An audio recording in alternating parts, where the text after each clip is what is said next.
आप समझते हैं कि एक शफाफ इलेक्शन होने जा रहा है, जिस पार्टी का मेरिट है उसको मौका मिलेगा? शफाफ का तो डाउटफुल है।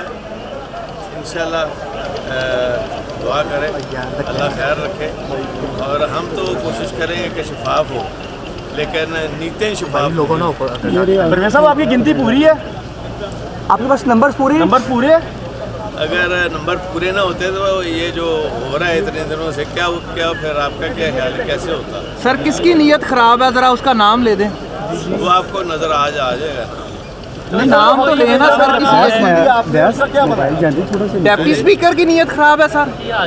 सर ये बताइएगा कि कोई आपको हंगामा नजर आ रही है या अपनो अमान के हवाले से, क्योंकि आप कस्टोडियन भी हैं, तो क्या कहेंगे आज के दिन में?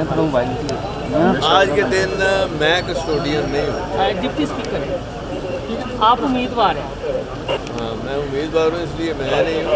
तो आज के दिन पता चलेगा कि कौन कस्टोडियन है, उसका कंडक्ट क्या है।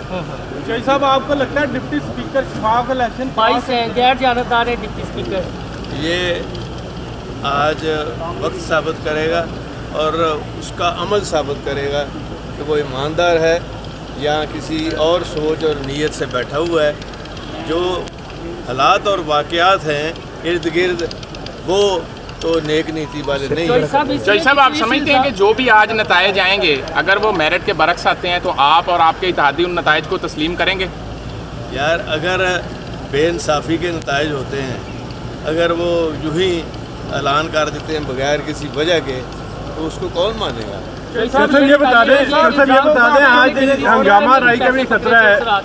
जय साहब, डिप्टी स्पीकर ने जो पैसे पकड़े थे, ये इल्जाम दुरुस्त है? जिस तरह का उनका कंडक्ट आप बता रहे हैं। यार, ये मुझे जो सब भाई बताइएगा, हंगामा राई का भी खतरा है, तो क्या कहेंगे? यार, ये उससे पूछो ना जो आज कस्टोडियन है स्पीकर, ये उसकी जिम्मेदारी है। हंगामा राई की भी उसी की जिम्मेदारी है, और शरारत की भी उसी की भी जिम्मेदारी है, बेईमानी की भी उसी की भी जिम्मेदारी है, इंसाफ देने की भी जिम्मेदारी उसी की है। साहब, ये कहते हैं कि ऑप्शन दे रहे, आपके पास? हाँ।